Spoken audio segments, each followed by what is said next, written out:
This episode is brought to you by MeUndies. While MeUndies can't totally help your love life this Valentine's Day, they can offer you insanely comfy undies and loungewear to buy or gift. MeUndies has so many awesome Valentine's Day prints and styles. Plus, you can match with your partner, friends, or even your pets. This Valentine's Day, give the gift that'll keep them thinking of you and score huge site-wide savings at MeUndies.com/Spotify. That's MeUndies.com/Spotify. MeUndies. Comfort from the outside in.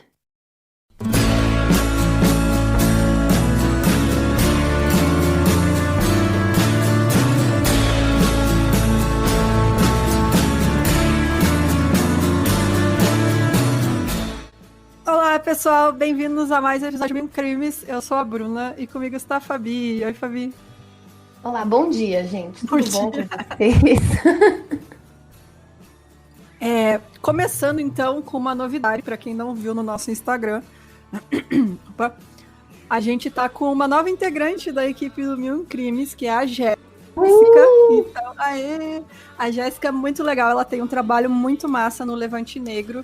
E também no... Qual que é o outro que ela faz também? Tirinhas LGBT. Tirinhas, cartazes e tirinhas LGBT. E ela tem vários outros trabalhos legais também. E aí ela vai ajudar a gente... Perifacon. No Perifacon também. Então ela vai ajudar a gente com os roteiros, que ela gosta muito de escrever também. Então fica aí o bem-vindo pra Jéssica, pro nosso amor do 1001. Então seja bem-vinda. Muito obrigada. E então no episódio do Creepypasta também ela vai participar, então vocês esperem assim, quando a Fabi tiver ok, pra nós gravar mais um. Paguem a terapia, gente. catarse.com/1001crimes. Isso. E a Jéssica que tá sempre lá no grupo do Facebook, comenta e posta e coisa e etc. Então, tem algum recado? Além disso? Queria falar que, pra você que está ouvindo esse episódio hoje, que é terça-feira, tem live no meu Instagram às 9 da noite sobre quadrinhos. Hoje eu recebo o Marcelo Maiolo, colorista da DC, Marvel, tudo aí. Legal. Show. E os agradecimentos de hoje vão para Isabela Carvalho, Luciana Guedes, Luciana Rodrigues Aguiar e pro Luiz Antônio, que tá aqui escutando a gente, porque ele apoiou com mais de R$15. Então, se você quiser escutar a gente ao vivo, a gente ficou quase uma hora aqui falando besteira e contando história. Você apoia com mais de R$15 mensais e aí você vai ter acesso ao canal de produção e gravação. É isso aí. Nossa, gente, eu passei aqui na frente do espelho agora, eu tomei um susto, hein? Puta que pariu. A Ana quer que eu agradeça de novo ela. Então, obrigado, Ana. Pelo apoio. Olha, nossos apoios internacionais. A gente é chique, né? A gente tem um ouvinte em Portugal, tem na Suécia, tem tudo. Como chama aquele lugar lá que os caras bebem bastante? Irlanda. E é isso, gente. Vamos então, esse caso que todo mundo pede, que é o Charles Manson. Já avisando que vai ser mais de uma parte, ainda não sabemos se 2 ou 3, porque a Fabi não terminou o roteiro ainda, terminou só de hoje. Já tá com então, 24 páginas, ligado. muito bom, muito legal.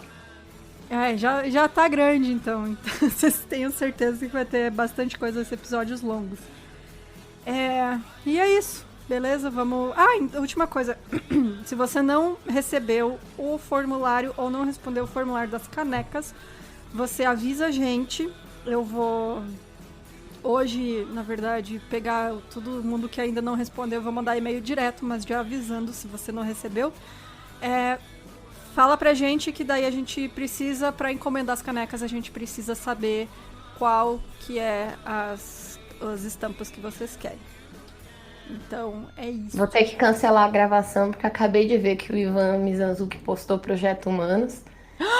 Não, meu Deus do céu, vamos terminar isso aqui agora. Meu Deus do céu, é hoje que eu não vou dormir, ainda bem que é feriado aqui amanhã.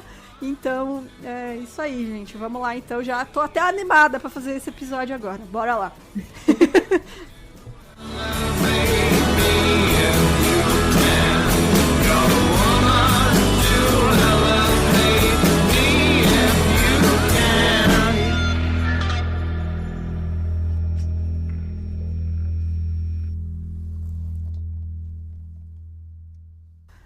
Na nascido de uma jovem solteira de 16 anos chamada Kathleen Maddox no Hospital Geral de Cincinnati, no Ohio, o Manson foi apelidado pela primeira vez de sem nome Maddox.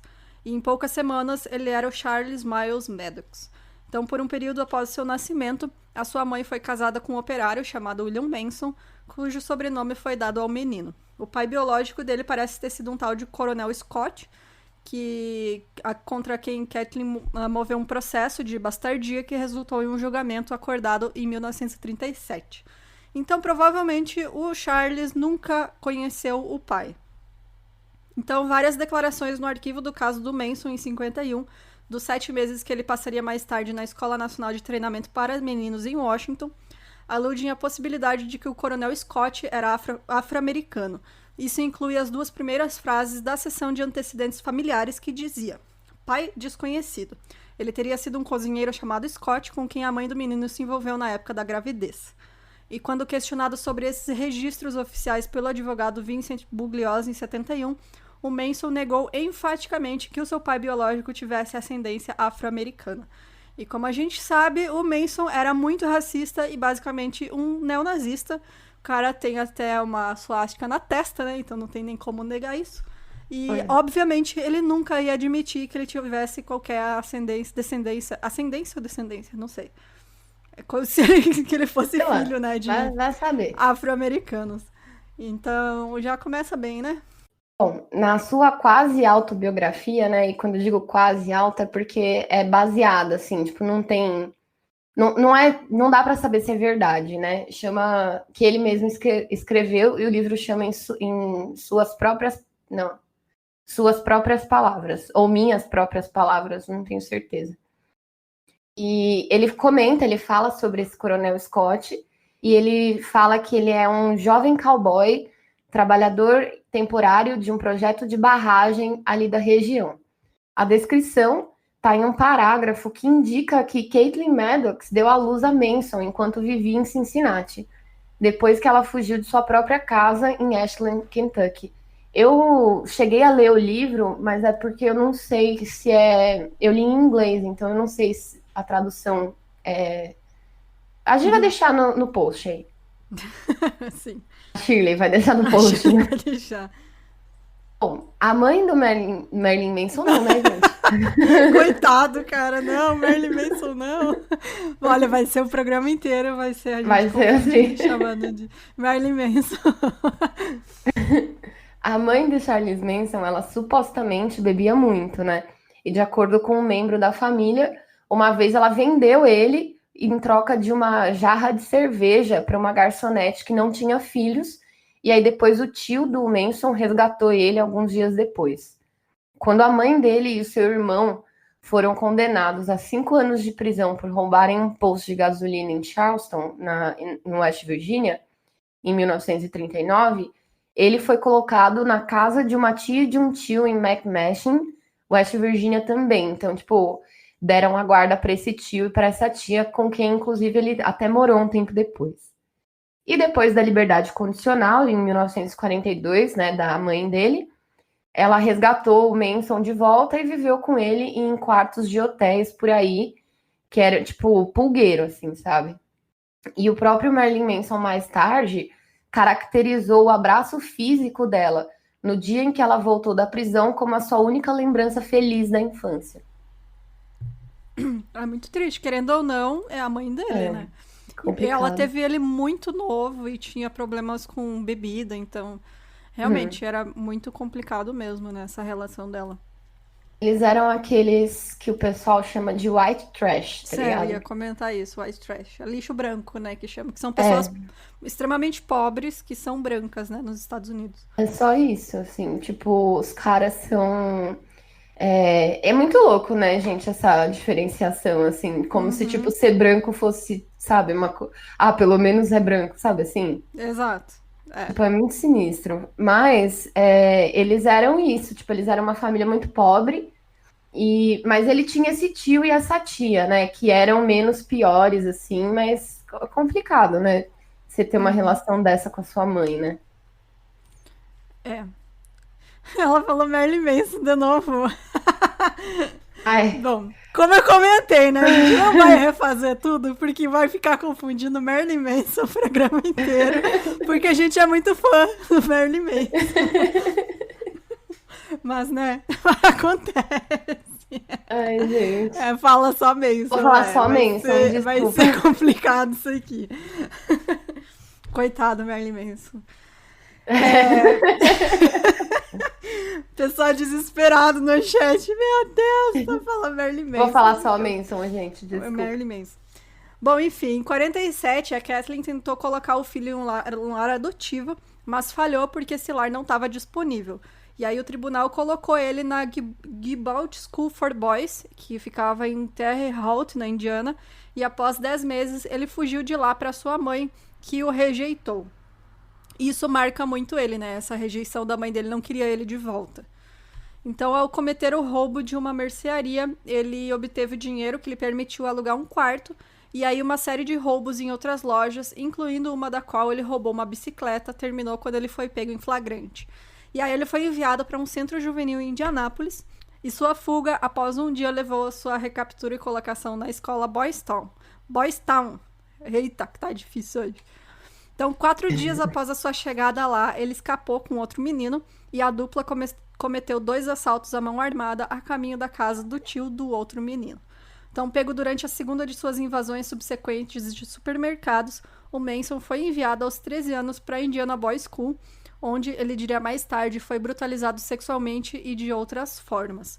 Então, depois de muitas tentativas fracassadas, ele escapou com outros 2 meninos em 1951. Como no caso do Albert Fish, né, que ficou em orfanatos, também a gente vê aqui naquela época, era uma situação realmente muito horrível, porque além do abandono, eles eram abusados fisicamente, né? Então, Sim, apanhavam, eram estuprados, enfim, era horrível, era realmente uma vida horrorosa. E quando acontece isso com, tipo, um menino de 13 anos, né, cara, é muito complicado o tipo de trauma, né, que fica. Realmente. É bem complicado mesmo. Bom, em Utah, os 3, né, que fugiram lá, eles foram pegos dirigindo para Califórnia em carros que eles haviam roubado. Eles tinham assaltado vários postos de gasolina ao longo do caminho, né? E pelo crime federal de levar um carro roubado através de uma fronteira estadual, o Manson foi enviado para a Escola Nacional de Treinamento para Meninos em Washington, D.C. Então, assim, lá nos Estados Unidos, você pode, tipo, matar uma pessoa mas, num estado e fugir para o outro. Mas se roubar um carro e for para outro estado, acabou, é crime federal. É. E apesar dos 4 anos de escolaridade e o QI de 109, que depois foi testado novamente para 100 e viu que era 121, ele era analfabeto. Então, uma assistente social considerou ele agressivo e antissocial.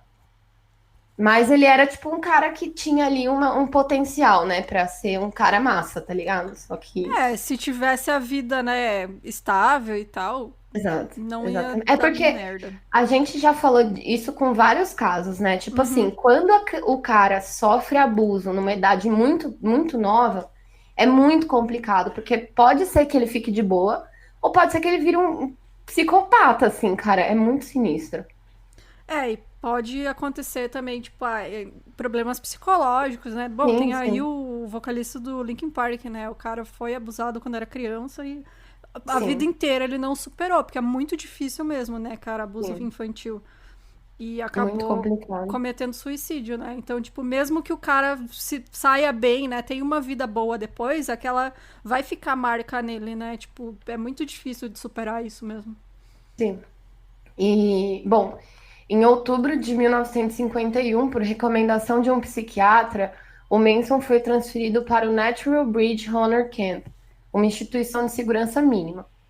Menos de um mês antes da audiência de liberdade condicional dele, que estava marcada para fevereiro de 1952, do ano seguinte, né? Ele pegou uma lâmina de barbear e segurou contra a garganta de outro menino enquanto ele o sodomizava. Para quem não sabe o que é sodomizar, ele praticava sexo anal com esse outro menino, né?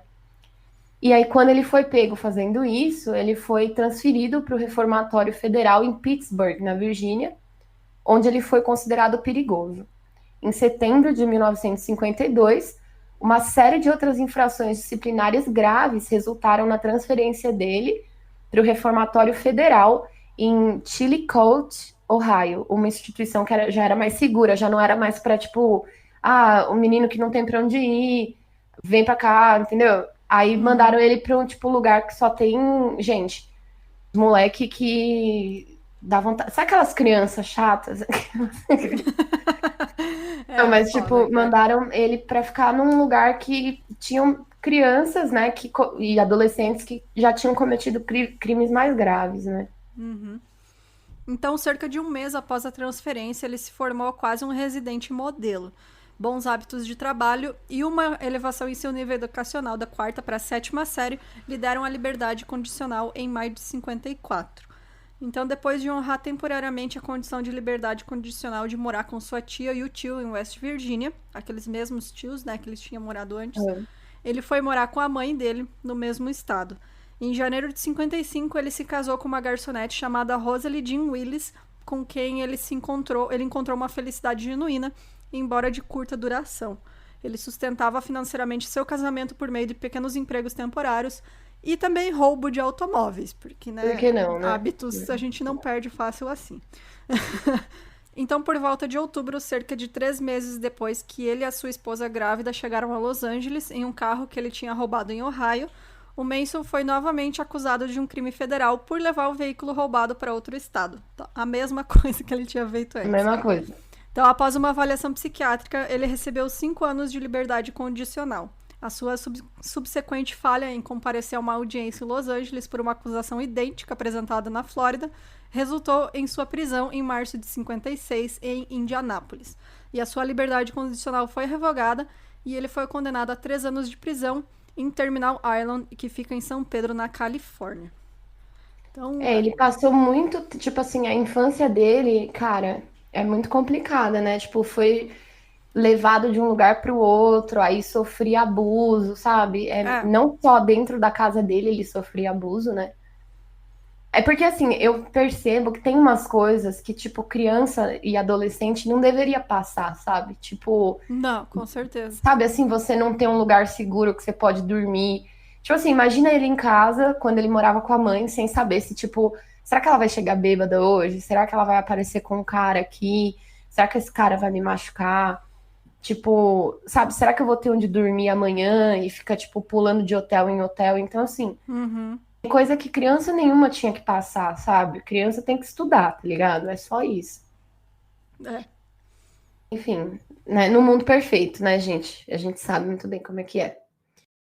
Bom, enquanto o Manson estava cumprindo esses 3 anos de prisão, né, que ele foi condenado lá na Califórnia, a Rosalie deu à luz ao seu filho, Charles Manson Jr. E durante o seu primeiro ano em Terminal Island, o Manson recebeu visitas dela, né, da Rosalie e da mãe dela, que agora moravam juntos em LA. E aí, em março de 1957, quando as visitas dela pararam, né, ela parou de ir ver ele, e aí a mãe dela foi lá e informou o Manson, né, que a Rosalie tinha conhecido outro homem que já estava morando com ele. E aí, menos de 2 semanas antes de uma audiência de liberdade condicional agendada, o Manson ele tentou escapar. E aí, posteriormente, ele recebeu 5 anos de liberdade condicional e a sua liberdade condicional foi negada por causa dessa tentativa de fuga. O Manson, ele conseguiu receber a liberdade condicional apenas 5 anos depois, em setembro de 1958. O mesmo ano em que a Rosalie recebeu o pedido de divórcio. Tipo, gente, o cara pediu o divórcio da mina, né? Muito doido isso. E em novembro, ele estava cafetinando uma garota de 16 anos e recebendo apoio financeiro de uma outra garota que tinha pais ricos. Então aqui a gente já começa a perceber, né, que, gente, é muito sinistro, né? Naquela época, principalmente, homem, quando não tinha trabalho e não queria ficar roubando os outros, ele ia cafetinar a mulher, velho. Era isso que os caras faziam. Exatamente. Em setembro de 1959, ele se confessou culpado de uma tentativa de descontar um cheque falsificado, que também é crime federal. E esse crime de falsificar cheque é muito sério, assim, nos Estados Unidos. Tipo, a galera surta com isso. E aí ele recebeu uma sentença suspensa de 10 anos e liberdade condicional. O que significa essa sentença suspensa, né? É que quando, tipo assim, você fica incondicional. Se você fizer alguma bosta, você vai ficar 10 anos preso, que aí você fica, você pega, a sentença deixa de ser suspensa e é aplicada. E aí, ele, depois, né, de um tempo, ele pegou essa sentença suspensa de 10 anos de liberdade condicional. Por que que isso aconteceu? Uma jovem com histórico de prisão por prostituição fez um apelo choroso perante o tribunal, né, falando que ela e o Manson estavam profundamente apaixonados e se casariam se ele fosse libertado. E aí, tipo assim, gente, eu não sei o que esse homem tinha, que as pessoas ficavam meio surtada por ele, né? Tipo assim, É muito doido, né? é muito doido. Tipo assim, tem o caso ali, por exemplo, ele estava sendo sustentado pela família rica de uma das meninas e a outra ele estava prostituindo.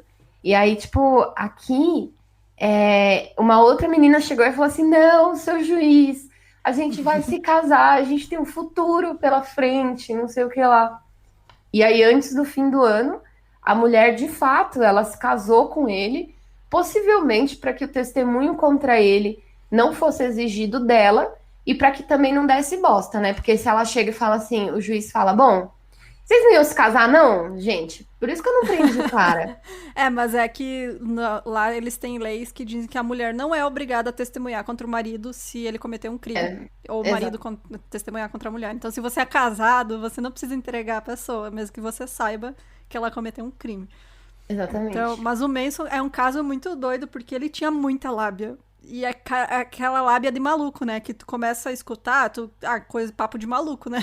Isso fala besteira. Mas tem maluco que daí começa a escutar ele, pra eles fazem sentido, sabe? O cara consegue entrar na cabeça das pessoas, né? É que nem o cara lá do Heaven's Gate. Exato. Exatamente. Mas a gente vai chegar nisso, porque o Manson, né, é mais ou menos pra essa turma aí, né? Coisa de maluco, né? Bom, quem não viu o Mindhunter, né, a segunda temporada, que é sensacional, aquela cena do Ford com o Manson, né, cara? Que é muito foda, porque o ator pegou completamente o espírito, né?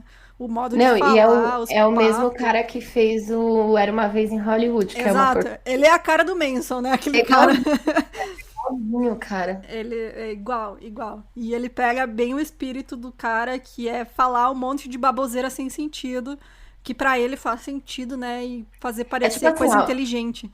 Tipo aqueles caras de empresa, tá ligado? Que vem falar assim, ó, tipo, nossa, mas aqui os stakeholders e a não sei o que lá, o novo normal. O cara fala com tanta certeza que parece que é verdade, tá ligado? Se fosse hoje em dia, ele ia ser chefe de empresa de marketing multinível, né? Sim, exatamente. Ai, hoje eu fiz um post do 1001 Crimes no LinkedIn, né? Aí vocês têm que ver, gente. Tipo, eu falando lá assim, ó. Toda profissional. Muito profissional. Assim, ó. Gente, vocês sabem que eu sempre fui fascinada pela psicologia humana. Mas por como o ser humano é capaz de ter empatia, mas também o outro extremo disso. Dessa ideia surgiu o 1001 Crimes, que não sei o quê. Aí, gente... E eu assim, né? Enquanto traços antissociais como a psicopatia podem ser observados em grandes líderes, quando esse traço é dominante, gente, eu sou muito profissional, muito profissional. Profissional de lorota, eu também consigo fazer isso em prova. Como que chama aquele... como que era? Lero Lero Generator? Lero Generator. Tipo isso, sabe? Mas é tão marca do Manson, né? Que tanto o Ed Kemper fala dele. O Ed Kemper fala de todo mundo, né? Ele é tipo fofoqueiro, ele como é que é o cara das fofocas lá? Porra, esqueci o nome dele.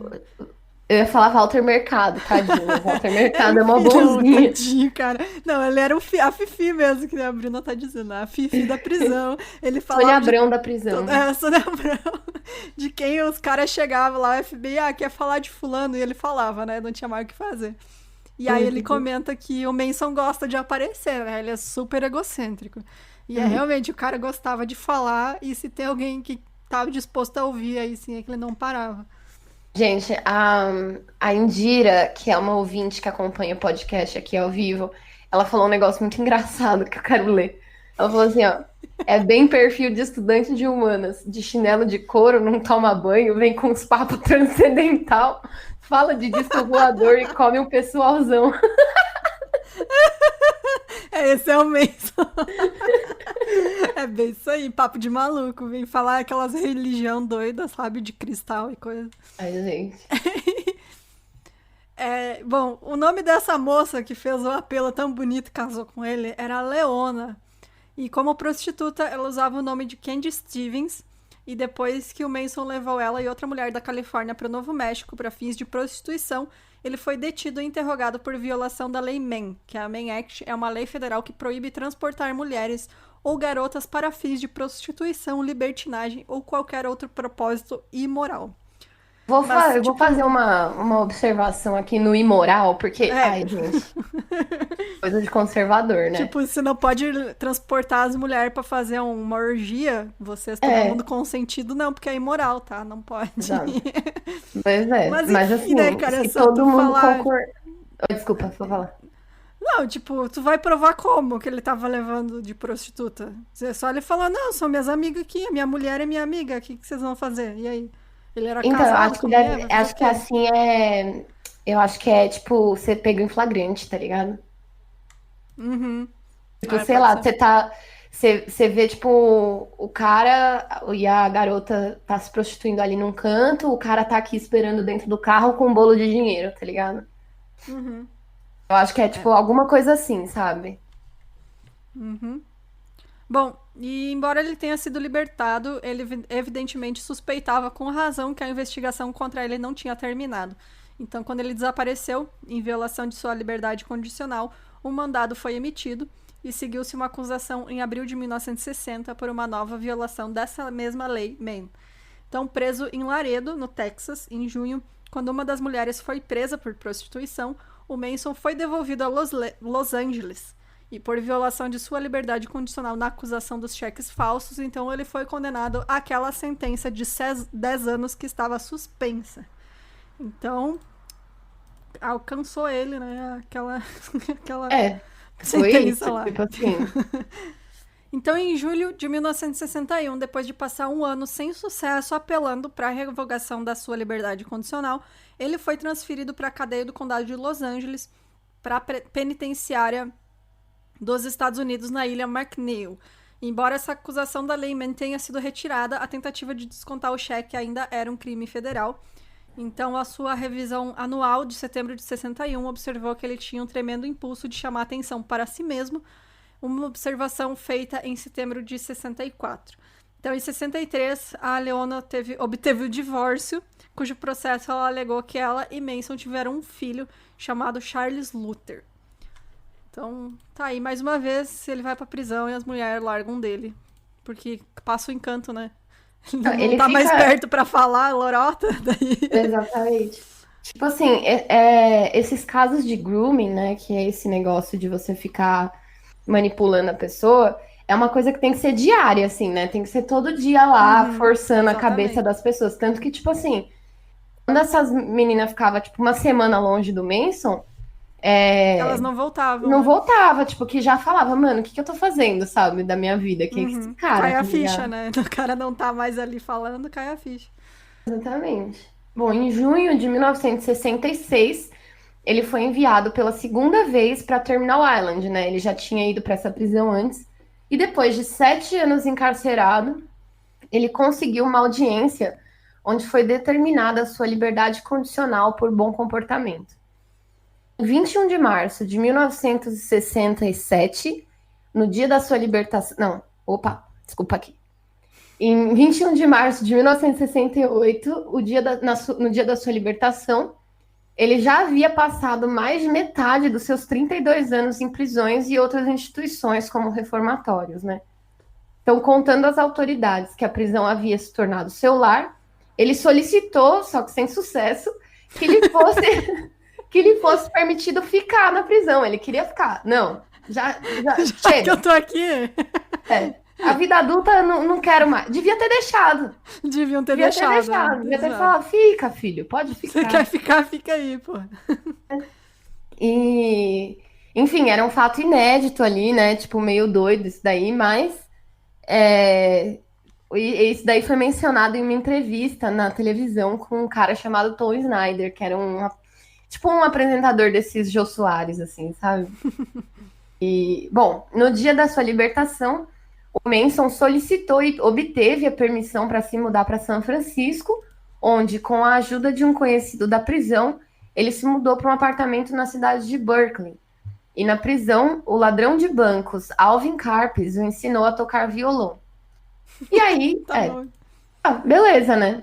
Beleza, até aí tudo bem. E agora Tranquilo. depois que ele saiu da prisão, né, nesse apartamento aí, ele vivia principalmente de esmolas. E aí ele conheceu a Mary Brunner, que era uma graduada de 23 anos da Universidade de Wisconsin-Madison. A Mary, né, ela estava trabalhando como bibliotecária assistente na Universidade de Berkeley, que é super renomada. E o Manson foi morar com ela. De acordo com um relato de segunda mão, ele superou a resistência dela em trazer outras mulheres para morar com ele, né? Então, em pouco tempo, ele estava compartilhando a residência com ela e mais 18 outras mulheres. Meu Deus, cara. Gente, meninas, gente, Gente, não. gente, Não. por quê, né? Exatamente. O quê? Tipo, gente, se fosse uma ou duas, né? Mas 18, gente. 18 mulher. Sei lá de onde ele arrumou tanta gente doida assim. Bom, aí ele se estabeleceu como um guru. Por que não, né? O que mais tem, né? Sabe que o meu namorado fez intercâmbio em Berkeley. E aí ele fala que, tipo, toda rua tem um maluco, cara. É a cidade dos malucos. Porque, e é assim, mas é os malucos inofensivos, sabe? Aqueles doidos que ficam falando Sim. besteira. Não, e se você for pensar, ainda nessa época, era aquele Summer of Love, sabe? Uhum, exato. Que Tipo, mano, é a época pra isso. A cada é, esquina tinha um guru novo, uma religião nova, sabe assim, tipo, é a ai, época dos cultos e das seitas. É tudo coisa nova aparecendo. E as pessoas deslumbradas com isso, né? os hippies, tá É, ligado? então ele se estabeleceu como guru em Haight Ashbury, de São Francisco, que durante então o Summer of Love de 67 estava emergindo como local hippie característico. Então, Eu expondo não uma falei? É, Falei, velho. É isso aí, velho. good Hippie é vibes. foda, né, gente? Hippie é Hippie é foda. Expondo uma filosofia que inclui a parte da cientologia, que é vista na prisão. Ele logo teve seu primeiro grupo de jovens seguidores, a maioria mulheres. Inclusive, Zero surpresas, né? não, mas é muito interessante de ver que cultos e seitas geralmente eles são mais atrativos para mulheres do que homens. Geralmente você vai ver mais mulheres em seitas do que homens. Porque o próprio modo deles apelarem pra pessoa e, tipo, da ajuda que eles propõem é tudo voltado mais pra mulheres. É mais Sim. atrativo pra mulheres do que homens. Até porque homens têm aquela, né, de, tipo, o cara cresce ouvindo que não precisa de ajuda e que não sei o quê. Sim. Então já é mais uma mentalidade diferente. Então, depois de uma avaliação da equipe do Manson, quando ele entrou na prisão em julho de 61, na penitenciária da Ilha McNeil, em Washington, ele classificou a cientologia como sua religião. Faremos um episódio de cientologia um dia desses, né? Por que não? Porque senão eles vão mandar matar a gente. Não, Que tal esse motivo? Que isso, cara? Pode manda vir o Tom Cruise aí. Deus me livre, mano. Entra o Tom Cruise aqui, Missão Impossível, entra pela minha janela aqui no 9º andar, velho. Não. Sabe que ele não usa dublê, né? É tudo ele que faz as Então. coisas. Mas cara, vamos falar de cientologia assim um dia desse. Por que não? Então, antes do fim do verão, ele e 8 ou 9 de seus entusiastas se amontoaram em um ônibus escolar antigo que eles reformularam. Cara, que estereótipo, né? De hippie. É muito, né? É muito. Com tapetes e travesseiros coloridos no lugar de muitos assentos que eles tinham removido. E aí eles foram para o norte até o estado de Washington e depois para o sul através de Los Angeles e México. E aí eles retornaram à área de Los Angeles e viveram em Topanga Canyon, Malibu e Venice. Então o Manson adicionou membros à família Manson durante alguns meses de viagens que foram realizados em parte em uma van Volkswagen, e ele estava aparentemente acompanhado por Mary Brunner, que era aquela bibliotecária. Então era Essa novembro. daí essa mina aí vai até a doida que nem ele. Comprou a história. Então era novembro quando o ônibus escolar saiu de São Francisco com o grupo já ampliado, então já tinha bastante gente com eles. Bom, os eventos que culminaram nos assassinatos começaram no final da primavera de 1968, quando, segundo alguns relatos, Dennis Wilson, dos Beast Boys, não, dos Beach Boys, Beach Boys. Eram outros boys. ele pegou duas mulheres da família Manson que estavam pedindo carona e levou elas para casa dele em Pacific Palisades por algumas horas, fazer o famoso bacanal, né, gente? Né? Por que não, né? Qual o problema, né? Tamo aí? Vocês estão aí também? Bora lá. E aí, voltando para casa, nas primeiras horas da manhã seguinte, de uma sessão de gravação noturna, o Dennis foi recebido na garagem da própria residência dele por Manson, que simplesmente saiu de dentro da casa. Tipo assim. O Wilson claramente ficou desconfortável, né? E perguntou para aquele estranho se ele pretendia machucá-lo. Assegurando-lhe que não tinha essa intenção, o Charles Manson começou a beijar os pés de Wilson. Olha lá que beleza. Cara, que medo, cara. Isso é pior ainda. Tipo assim, imagina você traz um boy na sua casa, tá ligado? Tipo, aí você, beleza, aí você vai viver tua vida durante a semana. Aí você volta pra sua casa um dia, e aí, tipo, esse boy tá lá na tua casa. Tipo assim. Não é o dia de manhã cedo, né, cara? Tipo, 6 da manhã. Não, e aí, dentro da casa, o Dennis Wilson encontrou 12 estranhos. Tipo assim. Aí você entra em casa, aquele boy que você pegou. Aquele boy não, um boy X, né? Porque já é outra pessoa. É outra pessoa. Aí a pessoa tá lá com mais 12 pessoas dentro da sua casa. Gente, eu botava todo mundo pra fora na base da vassourada. Porque aqui a campainha toca, eu já finjo que morri, né? Não tem ninguém, não, muito obrigado. Enfim. E ele encontrou 12 pessoas dentro da casa dele, né? Que o Manson tinha levado. E a maioria eram mulheres. Ele não se importou, porque provavelmente. Anos 70, né? Exato. Era isso, só isso explica. Exatamente. E aí a casa dele acabou se tornando um ponto de encontro dessas pessoas, né? E não só ponto de encontro, mas esse número dobrou. Tinham, tipo, 25 pessoas na casa do cara. E eles estavam morando lá, tá ligado? Tipo assim. Aí, tipo, chegamos e ficamos, né? O cara não tocou. É que nem cachorro, gato, né? Tu dá comida pra gato de rua. No outro dia tem 5 na porta da tua casa. Exato. Exatamente. É assim. E aí, nos meses seguintes, né? Quando esse número dobrou e os membros da família Manson se tornaram parte da casa, nessa casa ficava no Sunset Boulevard, né? E aí eles fizeram uma conta, assim, que toda essa galera lá na casa dele custaram para ele aproximadamente $100 mil. Isso inclui... gente... Aí, olha isso aqui. Isso inclui uma grande conta médica para o tratamento de gonorreia, que todo mundo pegou dentro da casa. Claro, né? Bacanal correndo solto. Gente. Ó que belezinha. E aí, além disso, $21 mil por causa da destruição acidental de um carro que ele tinha que não tinha seguro, que a família Manson ficava pegando emprestado. E aí o Wilson cantava e conversava com o Manson, e as mulheres, né, eram tratadas como servas dos dois. Olha lá que lindos. Com certeza todo mundo chapado até o cu. Sim, Tinham nem ideia do que estavam fazendo, né? E por isso que tava nessa situação. Então ele pagou pelo tempo de estúdio para gravar músicas escritas e tocadas pelo Manson. Olha só, então o Manson virou um rockstar. Ele apresentou ele a conhecidos seus que trabalhavam no negócio do entretenimento. Entre eles estavam o Greg Jacobson. O Terry Melcher e Rudy Altobelli. O último deles, então, era o dono de uma casa que logo alugaria para a atriz Sharon Tate e seu marido, o diretor Roman Polanski. Então, eram vizinhos, né?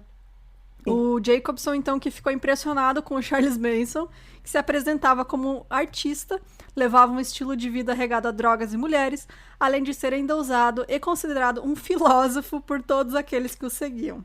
Como se ele fosse um ser divino. E com tudo isso, ele também pagou para gravar o material do Manson. Então é basicamente dois caras, um cara falou, olhou pro Manson e falou, isso aqui, vamos fazer esse cara famoso, né? Mostrou pra outros tipo, malucos. Caíram no papo dele Na também, lábia, né? né? E os caras olharam assim, meu, olha esse maluco aqui, não toma Apareceu banho, com 20 cheio de mulheres dentro da Apareceu do nada, brotou do chão cheio de mulher, todo mundo acha que ele é um deus. Vamos pagar o CD desse cara aqui. Então, naquele livro, né, que a Fabi comentou em suas próprias palavras, o relato é que o Manson encontrou o Wilson pela primeira vez na casa de um amigo em São Francisco, onde o Manson tinha ido para comprar maconha. E o cara, né, do Beach Boys, supostamente deu a Manson seu endereço no Sunset Boulevard e o convidou para passar por lá quando estivesse em Los Angeles. Então, ele já mandou aquela... Não foi bem assim. Não foi bem assim, ele me convidou pra ir, pipipi, popopó. Mas mesmo assim, né? Se eu falasse pra Bruna, quer dar uma passada aqui em casa? Você aparecesse com 30 pessoas e morasse aqui? Sabe que as festas da minha adolescência eram assim, né? A gente falava, ó, vai lá em casa, cada um leva uma bebida. Quando eu via, a gente tinha 50 pessoas lá, sério. Não sei, se brotava gente, não sei da onde. Mas aí o problema é ficar 15 dias e passar Não, gonorreia, era né, uma gente? noite só, né? Bom, Manson estabeleceu uma base para o grupo no Spans Movie Ranch, que era esse rancho que eles moraram durante um tempo, que não era muito longe de Topanga Canyon, isso em agosto de 1968, depois que o empresário de Wilson disse para a família se mudar da casa do Wilson, né? Porque, obviamente, né, falou assim, gente, deixa o menino trabalhar, né? Vocês estão aqui passando gonorreia e fazendo festinha todo dia, não tem disco do Beach Boys desse jeito, né? Bom, a família inteira, né, a família Manson se mudou para esse rancho. Esse rancho ele tinha sido cenário de televisão e cinema para algumas produções ali em Hollywood. No entanto, no final da década de 60, as casas do rancho estavam bem velhas e deterioradas, e o rancho se sustentava principalmente com a venda de passeios a cavalo. Os membros da família Manson fizeram um grande trabalho em torno do terreno, né? Tipo, eles arrumaram algumas coisas, não sei o quê. Além disso, o Manson ordenou que as mulheres da família, incluindo Lynette Squeaky Fromme, que ocasionalmente fizessem sexo com o dono o proprietário do rancho de 80 anos, George Spain. E esse cara, ele era basicamente cego, né? Tanto que no filme Era Uma Vez em Hollywood aparece, né, um cara meio cego lá. No E esse parque, cara, né? isso. E esse cara é o dono. Enfim, né? Óbvio que ele mandou que as mulheres fizessem isso, né, gente? É bizarro, né? O cara é tão legal, tão iluminado, mas ele só sabe cafetinar a mulher. Né? E essas mulheres também atuavam como guias, né, no Spam.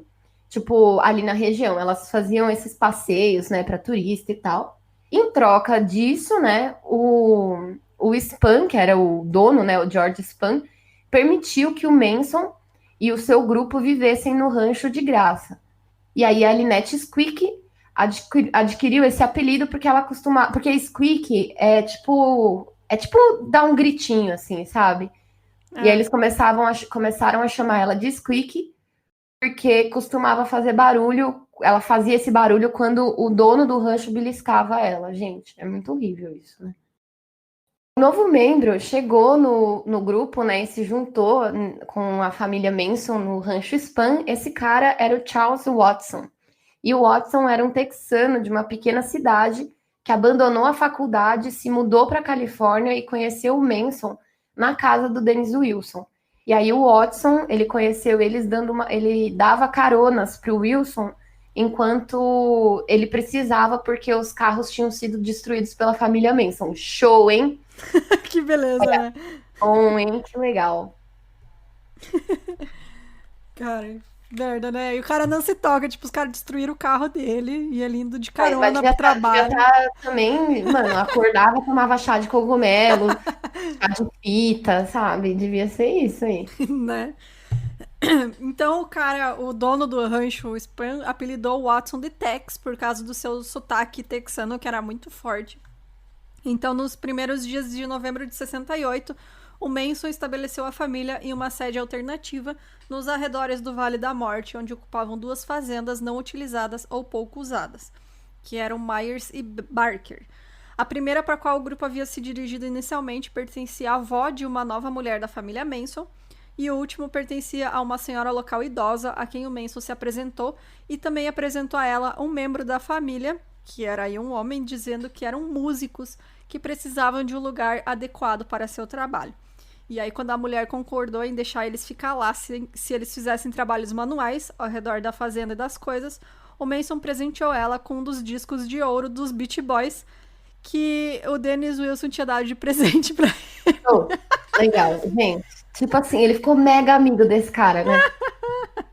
Eu tenho um amigo assim, tipo, eu vou pra casa dele, levo 40 pessoas, destruo o carro, destruo tudo, ainda ganho um disco de ouro e tá tudo bem. Tipo assim, quem não quer, né? Ai, sério, cara. Então, de volta ao Rancho Spen, em dezembro, o Manson e o Watson visitaram um conhecido de Topanga Canyon que tocou pra eles o álbum branco dos Beatles, então que tinha sido lançado recentemente. E apesar de ter 29 anos e estar preso quando os Beatles chegaram à América em 64, o Manson era obcecado pelo grupo. Agora começar a viagem, né, velho? Vai começar uma viagem Cara, agora. ele entra em parafuso, né, cara? É foda. Eu queria só falar aqui que vocês podem me cancelar, mas eu acho o Beatles muito chato. Né? Ah, eu também odeio! Meu Deus. Neste podcast não gostamos de Beatles. É isso, gente. Ai, não é tudo isso, não. É só. Esses dias eu vi um post que definiu completamente, que é tipo. Foi a única. Foi a partir dos Beatles que as mulheres puderam expressar sua sexualidade, né? Então, como tinha aquela boy band lá, elas ficaram tudo doida. Porque eles eram brancos, tá ligado? Era uma boy tipo... band, né? E aí as mulheres ficaram loucas. E é isso, por isso que fez sucesso. Já tinha um monte de gente fazendo rock, já tinha, gente, um monte de cara negro, tá ligado? E aí, tipo, não, aí vamos juntar aqui uns bonitinhos, e bonitinho assim, né, gente? Tô sendo bonitinho, vírgula, né? E aí foi isso, é a primeira boy band, só isso. Bom, vamos ser canceladas agora pelos Beaters. Não sei como é que foi, como é que é fã de Beatles é o quê? Beaters. É os Submariners. Submariners. Mas cara. Bom, voltando então. No centro de correções da Ilha McNeil, quando ele estava preso, ele disse a outros presidiários, incluindo aquele cara que ensinou ele a roubar coisa, né? O Alvin Carter. Ensinou ele a tocar violão. Tocar violão, isso aí.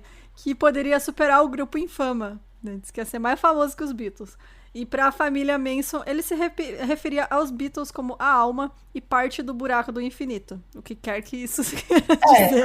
Sei lá, tá ligado? É aquele negócio, né? Vou falar qualquer coisa. que vou falar? Coisa. É isso. Eu sou filósofo, né? Com as pessoas que fingem que me entendam. Exato. Bom, por algum tempo, né, o Manson vinha dizendo que a tensão racial entre negros e brancos estava crescendo e que os negros iriam se rebelar nas cidades americanas. Lembrando que, né, apartheid nessa época, né, nos Estados Unidos, anos 60...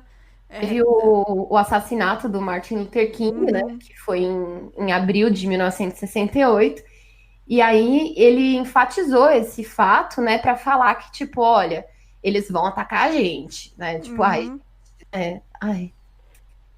Em uma véspera de Ano Novo extremamente fria no Myers Ranch, os membros da família Manson, reunidos do lado de fora, em torno de uma grande fogueira, ouviram o Manson explicar que a turbulência social que ele previa também havia sido prevista pelos Beatles. Tipo... A galera que toca o CD da Xuxa ao contrário, né? Era o Manson. É isso, exatamente. Alô, diabo, né? E... ele também explicou que as canções do White Album contavam tudo em código. Exatamente isso. Vamos ouvir a Xuxa ao contrário aqui. Só que, na verdade, ele também afirmava que o álbum era feito para a família Manson. Tipo assim... Gente, é uma viagem, é uma obsessão, né? Ele falou que eles eram um grupo eleito que estava sendo instruído pelo disco dos Beatles a preservar os dignos do desastre iminente. Então, tipo assim, Gente, é muita loucura, né, velho? Tipo, o Muita. que é os Beatles na fila do Apocalipse? Não entendi até hoje essa Sabe? relação deles. Tipo, Sei por que, lá. sabe? Por que os Beatles? Não sei, porque sim. É isso, basicamente. Porque sim. E no início de janeiro de 1969, a família escapou do frio do deserto, né? E se posicionou para monitorar a suposta tensão de Los Angeles. Então, eles se mudaram para uma casa que era amarela, em Canoga Park, não muito longe desse rancho Spam, né?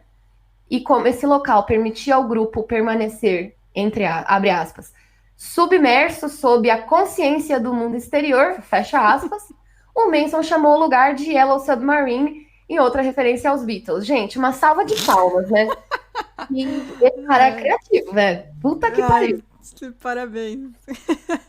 Lá nessa casa, né, os membros da família se prepararam para o apocalipse iminente, que ao redor daquela fogueira o Manson chamou de Helter Skelter, em homenagem também à música de mesmo nome dos Beatles também. Então, assim, o Charles É, Manson era basicamente uma grupe alucinada. Pô, é isso era aí. isso. Era exatamente isso. Ele só queria conhecer os Beatles, gente. Era um É, O, garoto fan, o como eu, fandom foi amava os longe Beatles. demais, né? Hoje em dia ele seria a Exatamente. Army. Ia, ia ser fã de K-pop fazendo guerra na internet contra os Exatamente. fãs. Mas eu, assim, eu confesso que eu tô muito feliz com os fãs de K-pop, que eles atacam É Bolsonaro. muito bom, Gente, galera. eu amo, gente. K-popers que escutam no K-popers do YouTube, bem. vocês moram no meu coração. Isso aí. Então, em fevereiro, a visão do Manson estava completa. A família Manson ia gravar um álbum cujas canções, tão sutis quanto as dos Beatles, desencadeariam o caos previsto. Que beleza, hein? Então, Ai, assassinatos. Eles planejavam assassinatos horríveis de homens brancos por homens negros que seriam recebidos com retaliação, e uma divisão entre brancos racistas e não racistas resultaria na autoaniquilação dos brancos. Então ele gente, achava que se todos os brancos não fossem racistas, ia acabar a raça branca. Que beleza, né? poderia, né, inclusive. O triunfo dos negros, por assim dizer, meramente precederia o fato de serem governados pela família, que cavalgaria o conflito no abismo sem fundo, que seria uma cidade secreta sobre o Vale da Morte. Na casa do Canoga Park, enquanto os membros da família trabalhavam em veículos e estudavam mapas para se preparar para a fuga do deserto, eles também trabalharam em canções para o seu álbum que mudaria o mundo. E quando foram informados de que o músico e produtor musical norte-americano Terry Melcher deveria ir para a casa para ouvir o material, as mulheres se prepararam uma refeição e limparam o lugar, mas o cara nunca foi. Mudou de ideia, né? Eu acho engraçado, né, esse álbum que mudaria o mundo, gente. Novidade. Não mudou nada. Novas, né? Eles, Nada aconteceu. eles eram ruins. É isso. Não mudou o mundo porcaria nenhuma. Nada. Não Nada mudou aconteceu. nem a história da música mudou. Nada. Então, em 23 de março de 69, o Manson entrou sem ser convidado na New 50 Cielo Drive, que ele conhecia como a residência do Melcher, e essa propriedade era do Rudy Altobelli, onde o Melcher não era mais o inquilino. Naquele mês de fevereiro, os inquilinos eram a Sharon Tate e o Roman Polanski. Então, o Altobelli estava na casa de hóspedes da propriedade e alugava a casa principal. Olha só, eu não sabia que era por isso que ele tinha ido nessa casa. Não É, sabia mesmo. ele foi nessa casa procurando o tal O produtor que produtor que ia gravar o vídeo o álbum deles. deu o cano nele, tá Uhum. ligado? É, Basicamente cara, foi isso. mas olha as loucuras do cara, né, meu? Eles estavam tudo. Nossa, eles estavam chapados 24 horas por dia. E aí, se ele falasse qualquer merda, os caras iam acreditar. Mas já dá Tipo, pra perceber, assim, né, o comportamento de stalker dele, né? é. Porque ele apareceu na casa do Dennis Wilson, do Beach Boys. Aí agora, tipo, o cara falou que ia na casa dele, ele não foi. Aí ele foi atrás do cara, tá ligado? Tipo, ele era Uhum. bem intrometido, né? Tipo, basicamente. Pera aí, vou ouvir a música do Manson aqui, peraí. There's a time for living, The time keeps on flying. Think you're loving, baby, and all you're doing is crying. Can you feel? Are those feelings real? Look at your game, girl. Pior que ele cantava bem até. Mas não é grandes coisas, não. Não é lá, nossa, uau. Não mudou o mundo, não. Tá. Eu acho que... E tem umas coisas que ele gravou na cadeia também, tem que ver se não é isso. Uhum. Bom, quando ele chegou nessa casa aí, né, do Melker, ele foi recebido por um cara chamado Shahrokh Hatami. Shahrokh. Enfim, ele foi recebido por esse cara, que era um fotógrafo e amigo da Sharon Tate. O Hatami estava lá para fotografar ela antes que ela fosse para Roma no dia seguinte. Tendo visto o Manson, né, através de uma janela, enquanto ele se aproximava da casa principal, o Hatami foi até a varanda da frente para perguntar o que ele queria, né? E aí ele falou assim, e aí, o que você tá fazendo aqui? Aí o Manson falou um nome e o Hatami não reconheceu. E ele informou que o lugar ali onde eles estavam era a residência do Polanski, que fosse... Ele falou assim, vai olhar ali na casa de hóspedes da casa da piscina, sabe, assim? Uhum. E preocupado com o estranho na propriedade, o Hatami estava na calçada da frente, e aí atrás dele, na porta da frente da casa, apareceu a Sharon Tate, grávida de 8 meses, né? E perguntou para ele quem que ele estava chamando. O Hatami disse que um homem estava procurando por alguém, e aí o Hatami e a Sharon Tate ficaram ali na frente ainda, prestando atenção, enquanto o Manson, sem dizer uma palavra, andou até a casa de hóspedes, voltou 1 ou 2 minutos, e depois saiu, tipo... Sabe o esquisito, assim, ó? O estranho, sabe, assim? Não, e aí a primeira pessoa sensata, né? Que tava na casa, o fotógrafo, tipo, quem que é esse maluco? Vou ficar aqui na porta pra ele não entrar. É porque até então, qualquer um que aparecesse lá, tava entrando, né? Tava entrando, é. Bom, naquela noite, o Manson ainda voltou pra propriedade, né? E novamente ele foi até a casa de hóspedes, e aí ele fingiu entrar na varanda fechada, né? E falou com esse Rudy Altobelli, que era o dono da casa, né, que estava alugando ali para Sharon Tate e para o Polanski. E ele tinha acabado de sair do chuveiro, esse cara, e eles ficavam conversando ali pela porta.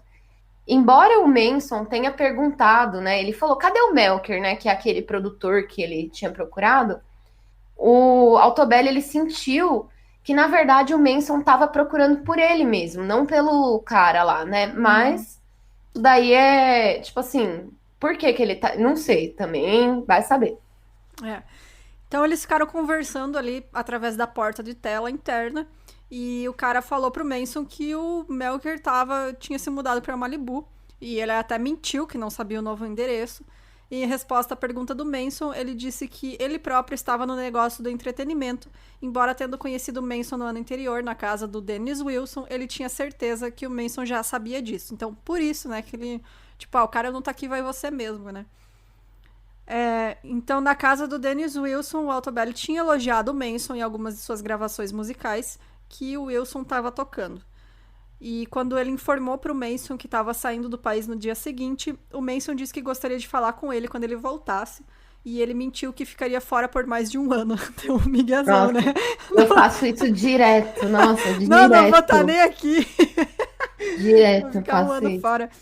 Em resposta à pergunta do Altobelli de como ele tinha aparecido ali, o Manson explicou que ele tinha sido direcionado para a casa de hóspedes pelas pessoas na casa principal. Então...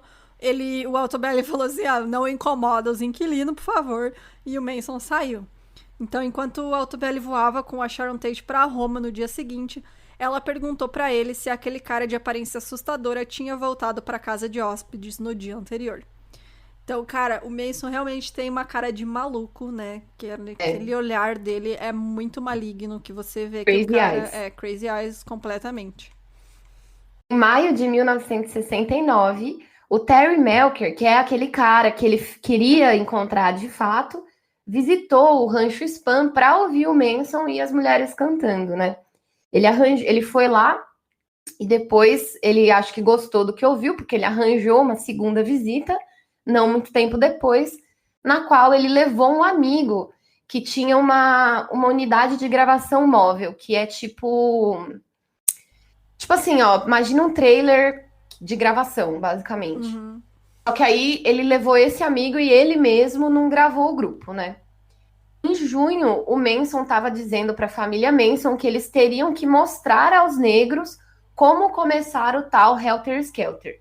E é porque, assim, o plano dele era que, tipo, não era atacar, e sim contra-atacar, entendeu? Pra, tipo... Ele achava que ele queria fomentar essa guerra racial, né? Ele queria que acontecesse, então... Bom, quando o Manson encarregou o Watson, né, de obter dinheiro que era supostamente destinado a ajudar a família Manson e se preparar para o conflito, o Watson fraudou um traficante de drogas chamado Bernard Lotsapopa Crow. O Crow respondeu com uma ameaça de exterminar todo mundo lá no Spahn Ranch, e aí o Manson reagiu a isso em 1º de julho de 1969, atirando no Crow em seu apartamento em Hollywood. E aí a crença equivocada de Manson de que ele havia matado o Crow foi aparentemente confirmada por uma reportagem sobre a descoberta do corpo de um Pantera Negra em Los Angeles. Então, assim, começou a sair no jornal que um membro do Panteras Negras tinha sido assassinado. Embora o Crow não fosse membro dos Panteras Negras, o Manson concluiu que ele era. Tipo assim, gente. Porque sim, né? E ele ficava esperando retaliação desse grupo, né? Só que aí ele transformou o rancho em um acampamento defensivo, com patrulhas noturnas, guardas armados, tipo assim. Gente, o cara começou a meter o louco, né? Achou que tava no Fortnite ali, né? Já falou assim, ó, vamos se defender aqui porque vão atacar a gente, os Pantera Negra, não sei o que. Os Pantera Negra tava nem aí. Tipo, mano, quem né? é Charles Manson, tá ligado? Cara, e aquela coisa, né? Paranoia também muito alimentada por droga, né? Droga deixa as pessoas muito paranoicas, então ele tava certo que eles iam ser atacados. Então, em 25 de julho de 69, ele enviou os membros Bob Belzoleio junto com Bolsonaro, junto com a Mary Brunner e a Susan Atkins para a casa de um conhecido chamado Gary Hinman para persuadi-lo a entregar o dinheiro que o Manson pensava que ele tinha herdado. Então, tipo, cara, ele achava que o cara tinha herdado dinheiro e mandou as pessoas lá pegar o dinheiro. Então, tipo, era um conhecido, assim, tipo, o cara nada a ver, velho. Aí o pai do cara morreu e falou assim, ah, não, ele herdou um dinheiro aí, vamos lá. Então, eles foram lá, então, né, e mantiveram o cara refém 2 dias, durante os quais o Manson apareceu com uma espada para cortar sua orelha. E depois disso, Bob esfaqueou o Hinman até a morte por instrução do Manson. E antes de deixar a residência em Topanga Canyon, o Bob, ou uma das mulheres, usou o sangue do Hinman para escrever porquinho político na parede e desenhar uma pata de pantera, que era o símbolo dos Panteras Negras. Então, mais uma vez, ele quer a guerra racial. Começar a guerra, Então, em entrevistas para revistas entre 81 e 98 e 99, o Bob diria que foi à casa de Hinman para recuperar o dinheiro pago por drogas que supostamente eram ruins. Ele acrescentou que a Mary e a Susan, sem saber de sua intenção, foram preguiçosamente apenas para visitar o cara. Por outro lado, a Susan, em sua autobiografia de 77, ela escreveu que o Manson disse diretamente para o Bob, para Mary e para ela, para irem lá e roubar a suposta herança no valor de $21 mil. Ela afirma que o Manson disse para ela, em particular, 2 dias antes, que se ela quisesse fazer algo importante, ela poderia matar o Hinman e roubar o seu dinheiro. Então, é isso que aconteceu. No Mindhunter tem, né? Eles falam com esse cara também, que foi um dos seguidores. Bob, né? É, o Bob. Eu ia até perguntar se era ele mesmo, mas eu acho que é ele sim. Uhum. O Bob, né, ele foi preso em 6 de agosto de 1969, após ter sido flagrado dirigindo o carro do Hinman. E a polícia encontrou a arma do crime também, né? 2 dias depois, o Manson disse aos membros da família no Rancho Spahn, agora é a hora do Helter Skelter. Ele falou, agora vai começar, né? E aí, e nada. E aí, na noite de 8 de agosto, né, o Manson, foi nessa hora que ele falou, né, agora é a hora do Helter Skelter, o Manson instruiu o Watson a levar a Susan Atkins, a Linda Kasabian e a Patricia Krenwinkel para aquela casa onde o Melcher costumava viver, que é aquela casa que ele apareceu lá e tal. E aí ele falou assim, ó, chega lá, destrua totalmente todos dentro da casa da forma mais horrível quanto vocês puderem. E ele disse às mulheres para fazerem o que o Watson mandasse. A Patrícia foi uma das primeiras a se juntar à família Manson. Ela era uma das caronas que tinha sido pega pelo Dennis Wilson lá, que foi, tipo, que fez todo aquele rolê da casa lá, né, da gonorreia, né? Casa da gonorreia, vou chamar assim. Casa da gonorreia. Exatamente. Quando eles chegaram na casa do Melcher, os atuais ocupantes da casa, todos estranhos para os seguidores do Manson, né? Eram a atriz Sharon Tate, esposa do famoso diretor Roman Polanski, né? Que estava grávida de 8 meses e meio. O seu ex-namorado e amigo Jay Sebring, que era cabeleireiro dela também. Não. E o cabeleireiro dela, que era um tal de Wojciech Frykowski. Não, tá certo. O Jay era cabeleireiro e o Wojciech era o roteirista. É verdade. Boa. Obrigada. E tinha o Frykowski, né, que era amigo do Polanski, e a Abigail Folger, que era namorada desse Frykowski, que era também herdeira da fortuna do café Folger, que era uma marca de café muito famosa ali em Hollywood, né? O marido da Sharon Tate, que era o Roman Polanski, ele estava em Londres trabalhando em um projeto de filme, e a Tate tinha visitado ele, e depois voltou para os Estados Unidos 3 semanas antes dele voltar. Então quando eles chegaram à entrada da propriedade da Cielo Drive, o Watson, que já tinha estado na casa em pelo menos uma outra ocasião, escalou um poste de telefone próximo ao portão e cortou a linha. Então era agora por volta de meia-noite, em 9 de agosto de 69. Descendo o carro até o sopé da colina que levava ao local, o grupo estacionou lá e caminhou de volta até a casa.